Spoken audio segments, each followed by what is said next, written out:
Hi అండి, అందరికి నమస్కారం. నేను మీ వేణుగోపాల్ రెడ్డి ఫ్రమ్ జోష్ ఇన్నోవేషన్స్ ప్రైవేట్ లిమిటెడ్, జోష్ overseas consultancy and freshers hiring .com సంయుక్తంగా విద్యార్థులకు అవసరమైనటువంటి అనేక వీడియోస్ని మనం చేస్తూ ఉన్నాం ఎడ్యు9 యూట్యూబ్ ఛానల్లో. అయితే ఎంసెట్, టీఎస్, ఎఫ్సెట్ లేకపోతే ఎంసెట్కి సంబంధించినటువంటి కౌన్సిలింగ్ 27వ తారీఖు అంటే ఈరోజు జరగవలసినటువంటి కౌన్సిలింగ్ ఏదైతే ఉందో అది పోస్ట్ పోన్ అయ్యి 4వ తారీఖుకి వెళ్ళిందనమాట.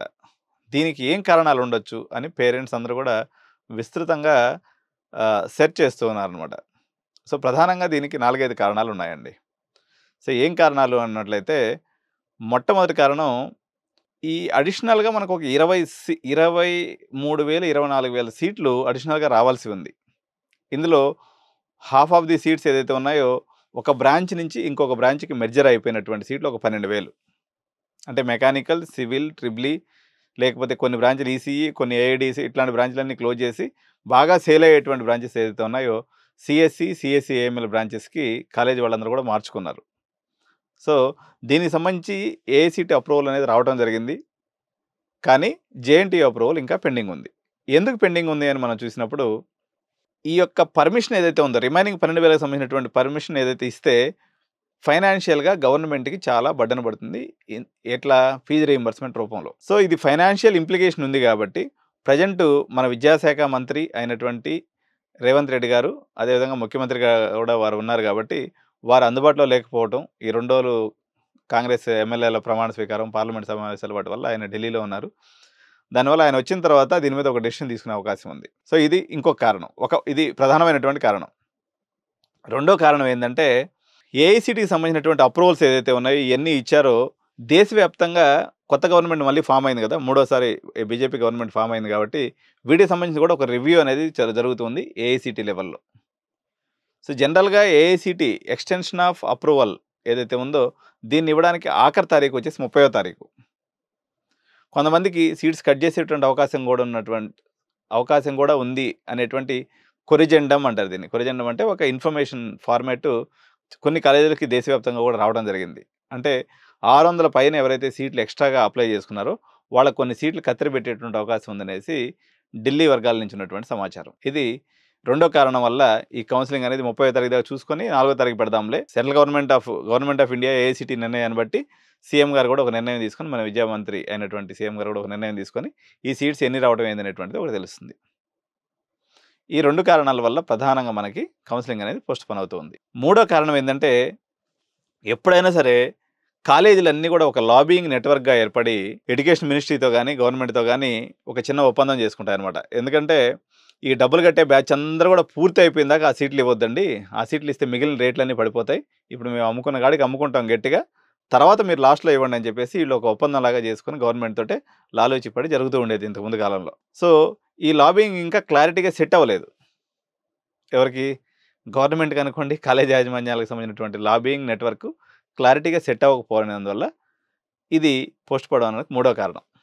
సో దీనివల్ల ఎటువంటి ఇంపాక్ట్ ఉంటుంది ఈ డిలే అనేది? మీరు గమనించినట్లయితే దాదాపు కోవిడ్ టైంలో మాత్రమే మనకి ఎప్పుడు ఆగస్ట్ ఎండింగ్ వరకు ఉంది. ఈసారి అడ్మిషన్ ప్రక్రియ సుదీర్ఘంగా సాగుతుంది. మార్చి నెలలో అయిపోయినట్లయితే ఆగస్ట్ ఎండింగ్ వరకు మనకి ఆగస్టు 28వ తారీఖు మనకి స్పాట్ అడ్మిషన్లు ఇచ్చారు. డబ్బులు కట్టగలిగి ఊపున్నటువంటి పేరెంట్స్ మొత్తం కట్టేశారు.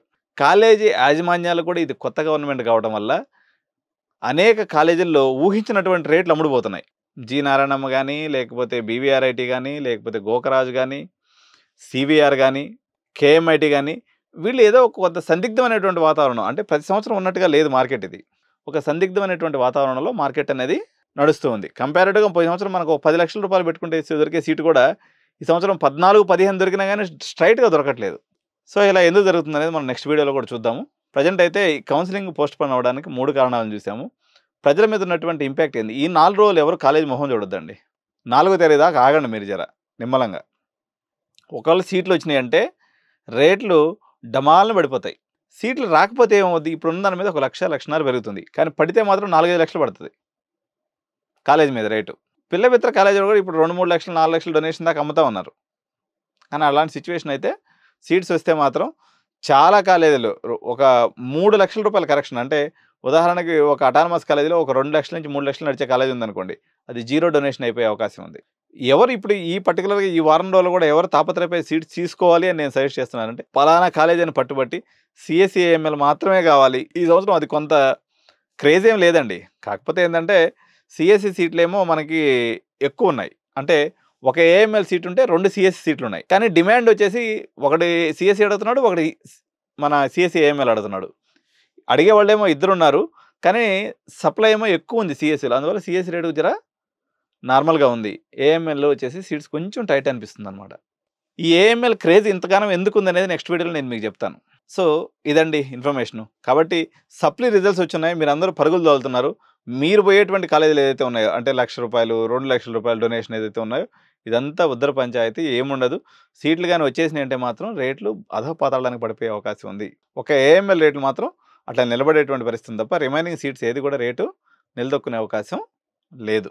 కాబట్టి కొంచెం స్థిమితంగా ఆలోచించి చేయండి. పర్టిక్యులర్‌గా ఒక 5 కాలేజీల చుట్టూ తెలంగాణ సమాజం అంతా తిరగటం వల్ల ఆ 5 కాలేజీల్లో కొంత క్రేజ్ అనేది ఏర్పడింది. కేఎంఐటీ, సీవీఆర్, మన గోకరాజు, నారాయణమ్మ. ఈ సీబీఐటీ వీఎన్ఆర్ పంచాయతీ అంటే అది వాళ్ళు బి కేటగిరీ తర్వాత ఇస్తారు కాబట్టి దాని గురించి ఇప్పుడేం సందర్భం లేదు. సందిట్లో సడమే అని చెప్పేసి ఐఆర్ఈ వాళ్ళు కూడా సీట్లు అమ్మేసుకొని ఈసారి రేట్లు బాగానే పెట్టుకున్నారు. వాళ్ళు ఫస్ట్‌లో 9 లాక్స్ అట్లా పెట్టి అమ్ముకున్నారు. 9, 8 అటు పెట్టి. ఇప్పుడైతే మాత్రం బాగా ఒక 13,00,000 డొనేషన్ అంటే వాళ్ళు ఎప్పుడు చూడని రేట్ అనమాట. ఎందుకంటే వాళ్ళు మాక్సిమం అమ్మేశారు. సీట్లన్నీ క్లోజ్ అయిపోయినాయి. అందువల్ల రేటు జర ఎక్కువ పెట్టుకొనున్నారు. ఎప్పుడు కూడా మీరు పేరెంట్స్ ఎమోషనల్‌గా ఫీల్ అయిపోయి ఒక కాలేజీకి పరిగెత్తుతూ పోయి కట్టొద్దు. ఉదాహరణకు ఐఆర్ఈ వర్సెస్ సీఎంఆర్‌కే అనుకున్నారనుకోండి. సీఎంఆర్‌కేలో ఒక రూ. 10,00,000 నడుస్తుంది. ఐఆర్ఐ పోయేసి 13,00,000 డొనేషన్ కట్టే అవసరం ఏముంది? సేమ్ ర్యాంక్ ఉన్నటువంటి కాలేజెస్ అయి 2. ఇప్పుడు మనం ప్రీవియస్ ర్యాంక్స్‌ని బట్టే మన యొక్క డొనేషన్ అనేది మనం పే చేస్తాం. సో, ఇది గమనించాలి పేరెంట్స్. ఎప్పుడైనా ప్రీవియస్ ర్యాంక్స్‌లో ఉన్నటువంటి ఈక్వలెంట్ కాలేజెస్‌ని ఒక 3, 4 మీరు ఆప్ట్ చేసుకొని పెట్టుకోవాలి. సో, దాని బేసిస్ మీద మనం కాలేజ్ సెలక్షన్ చేసుకుంటే మనకు కంఫర్ట్ ఉంటుంది. జర రేట్ తక్కువ పడుతుంది. గోకరాజులో కూడా చాలా డెవలప్‌మెంట్స్ ఉన్నాయండి. మనం నెక్స్ట్ వీడియోలో 1 బై 1 చూద్దాం. సో, ఇంకా ఎవరైనా వీడియోస్ చూస్తూ సబ్స్క్రైబ్ చేసుకోకుండా ఉన్నట్లయితే తప్పనిసరిగా సబ్స్క్రైబ్ చేసుకోండి. లైక్ చేయండి. ఈ వీడియో మీద మీ అభిప్రాయాల్ని కామెంట్ రూపంలో తెలియజేయండి. జై హింద్. Thank you.